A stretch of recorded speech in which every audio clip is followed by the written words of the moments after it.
नमस्ते, आप सभी का स्वागत है आपका अपना चैनल रूपा मुखर्जी में। आज हम बात करेंगे ऐसे 7 मंत्रों के बारे में जो हमें सारे किस्म के जो नेगेटिविटी है हमारे ज़िंदगी के आसपास उससे बचने के लिए सहायता करते हैं। हम उस दुनिया में रहते हैं जहाँ ऊर्जा ही मुद्रा है। कुछ लोग हमें समृद्ध करते हैं, ऊंचा उठाते हैं और हमें महसूस कराते हैं कि हम देखने लायक है। फिर कुछ दूसरे लोग होते हैं जो निरंतर बेपरवाही से लेते रहते हैं, हमें थकाकर, हमारे विकल्पों पर सवाल उठाकर और सोचने पर मजबूर कर देते हैं कि हम कैसे जल्दी सब के सामने भावनात्मक स्थिति से पहुंच गए। ये विषैले लोग होते हैं और ये कई रूपों में आते हैं। हो सकता है कि वे दोस्त जो ड्रामे में खुश रहते हैं, सहकर्मी जो हर मोड़ तुम्हें नीचा दिखाते हैं, या परिवार के सदस्य जो अपनी समस्याओं को थोपने से नहीं रुकते। चाहे उनका रूप कुछ भी हो, यदि हम उन्हें अधिकार देते हैं तो उनका आना हमारे ऊपर निशाना छोड़ सकता है। लेकिन बात ये नहीं रुकती, हम उन्हें अनुमति नहीं देनी है। अपने आत्मिक स्थान को रक्षा करने का एक तरीका है ना कि उनके साथ लड़ाई करने या उन्हें पूरी तरह से काटने का। हालांकि कभी कभी ऐसा आवश्यक होता है, बल्कि अपने आंतरिक क्षेत्र को मजबूत बनाने का। और इसी में हिंदू मंत्र आते हैं। वे केवल शब्द या अनुष्ठान नहीं है, बल्कि शक्तियों और स्पष्टता का विकसित करने के उपकरण है जो हमें अन्य अव्यवस्था के बीच भी अपनी शांति बनाए रखने की अनुमति देते हैं। हम जानेंगे ये 7 मंत्र कौन है, लेकिन उससे पहले आप लोगों से निवेदन है, वीडियो अच्छा लगे तो लाइक शेयर कमेंट्स जरूर कीजिएगा। चैनल को सब्सक्राइब करके बने रहिएगा नए नए अपडेट्स पाने के लिए। पहला मंत्र है ओम दूम दुर्गाय नमः। दुर्गा अक्सर एक योद्धा देवी के रूप में दर्शाई जाती है, शक्तिशाली जो नकारात्मकता और बुराई के खिलाफ एक रक्षक के रूप में खड़े हैं। जब आप विषैले लोगों का सामना करते हैं जो आपकी सीमाओं को ना तोड़ने या आपकी कीमत को नीचा दिखाने की कोशिश करते हैं, यह मंत्र आपकी ढाल है। ये टकराव के बारे में नहीं है, ये पूरी शक्ति से जानने के बारे में है कि आप सम्मान, स्थान और शांति के हकदार है।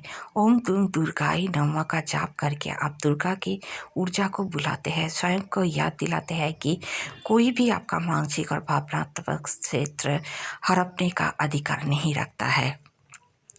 अपने स्थान की रक्षा स्वार्थ नहीं है, ये आपकी भलाई के लिए आवश्यक है। दूसरा मंत्र है ओम श्री महालक्ष्मी नमः। लक्ष्मी दौलत की देवी केवल धार्मिक समृद्धि के बारे में नहीं है, उनकी ऊर्जा भावनात्मक समृद्धि के रूप में भी प्रकट हो सकती है। स्पष्टता, आत्ममूल्य और ये डिस्कशन करने की क्षमता के जीवन में क्या मूल्य जोड़ना है।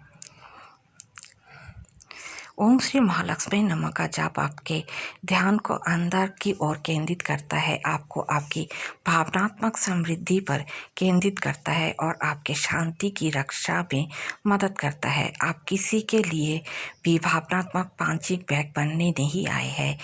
आप सम्मान, सकारात्मकता और भावनात्मक एबंडेंस के हकदार हैं। स्मरण रखिए, जो आप अपने जीवन में अनुमति देते हैं वही आपके आत्मा की समृद्धि तय करती है। अगला मंत्र है ओम नमः शिवाय। शिव परिवर्तन के देवता, शांतिपूर्ण शक्ति का प्रवक्ता है जो विनाश और सृजन दोनों के शक्ति को जागरूकता के साथ प्रतीक बनाते हैं। जब विषैले लोग आपके जीवन में प्रवेश करते हैं तो वे प्रतिक्रिया उत्पन्न करने की कोशिश कर सकते हैं, गुस्सा, दोष, बोध, भ्रम। लेकिन शिव हमें याद दिलाते हैं कि किसी भी स्थिति में सबसे शक्तिशाली शक्ति प्रतिक्रिया नहीं बल्कि शांतता है। ओम नमः शिवाय ये एक स्थिर स्थान बनाता है जहाँ प्रकारात्मक ऊर्जा जीवित नहीं रहती है। याद रखिए कि आपके शक्ति प्रतिक्रिया देने में नहीं बल्कि उस शक्ति में है कि आप जो आपके हित में नहीं है उससे अचलक रहे। अगला मंत्र है गायत्री मंत्र। ओम भूर्भुवः स्वः तत्सवितुर्वरेण्यं भर्गो देवस्य धीमहि धियो यो नः प्रचोदयात्। गायत्री मंत्र को जागरूकता के लिए एक सार्वभौमिक प्रार्थना माना जाता है, जिसका प्रभाव आध्यात्मिक क्षेत्र से परे होकर मानसिक और भावनात्मक क्षेत्र तक फैलाता है। विषैले लोग से निपटने के संदर्भ में ये फंसी हुई धुंध को साफ करने और मानसिक स्पष्टता बनाने का कार्य करता है। जब नकारात्मकता चारों ओर हो तो गायत्री मंत्र का जाप करें। ये आपके विचारों को संरेखित करने में मदद करता है। याद रखिए कि विषाक्तता का सामना करते समय स्पष्टता आपकी सबसे बड़ी शक्ति है। ओम ह्रीम। यह मंत्र सरल है लेकिन इसकी शक्ति गहरी है। ओम ह्रीम शक्ति का कंपन है जो आपके आंतरिक संसाधनों का जागृत करता है ताकि आप जीवन में चुनौतियों का सामना कर सके।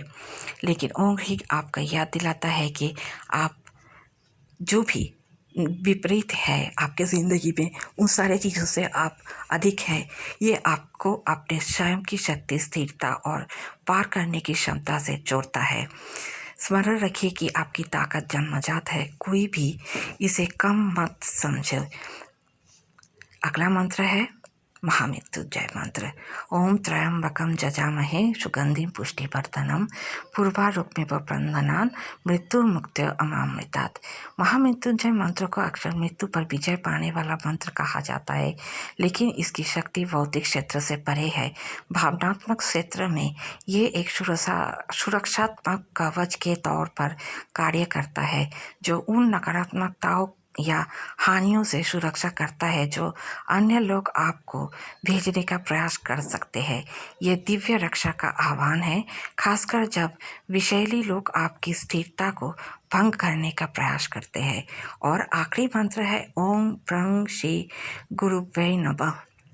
अंतिम मंत्र एक ऐसा मंत्र है जो आपके दिव्य ज्ञान से जुड़ता है, जिससे आप अपने मार्ग का चयन विचारपूर्वक कर सकते हैं। विषैले लोग आपके निर्णय को धुंधला कर सकते हैं, आपके अपने आप पर संदेह में डाल सकते हैं और आपको ऐसे रास्तों पर ले जा सकती है जो आपके उच्च स्व के साथ मेल नहीं खाते हैं। ये आपको याद दिलाता है कि मानव संबंधों की जटिलताओं को समझने में आप अकेले नहीं हैं। वहाँ एक उच्चतर बुद्धि है जो आपकी मार्गदर्शन कर सकती है। पकड़ रखने के लिए बुद्धि भ्रम के सामने याद रखें कि बुद्धि अंदर से और उससे भी परे से आती है, इसे खोजें। और विषैले लोग आपकी शांति के परिभाषित करने का अवसर नहीं देते। ये महसूस कराना आसान है कि आप उनके दया पर ही है, खासतौर पर जब उनकी नकारात्मकता हर बातचीत में झलकने लगती है। लेकिन ये मंत्र एक अगला रास्ता दिखाता है, शक्ति, बुद्धि और आंतरिक स्पष्टता का। ये केवल शब्द नहीं है बल्कि उपकरण है जो आपको विषाक्तता के तूफान के गरिमा से पार करने में मदद करते हैं। अपनी ऊर्जा का समझदारी से संरक्षण करते हुए ये मंत्र आपके मानसिक और भावनात्मक स्थिति के चारों ओर एक रक्षा दीवार बनाते हैं, ताकि हानिकारक प्रभाव आपको आंतरिक शांति में कभी भी खलल नहीं डाल सके। कैसा लगा आज का वीडियो बताइएगा ज़रूर कमेंट के ज़रिए। मिलते हैं अगली वीडियो में। धन्यवाद, नमस्कार।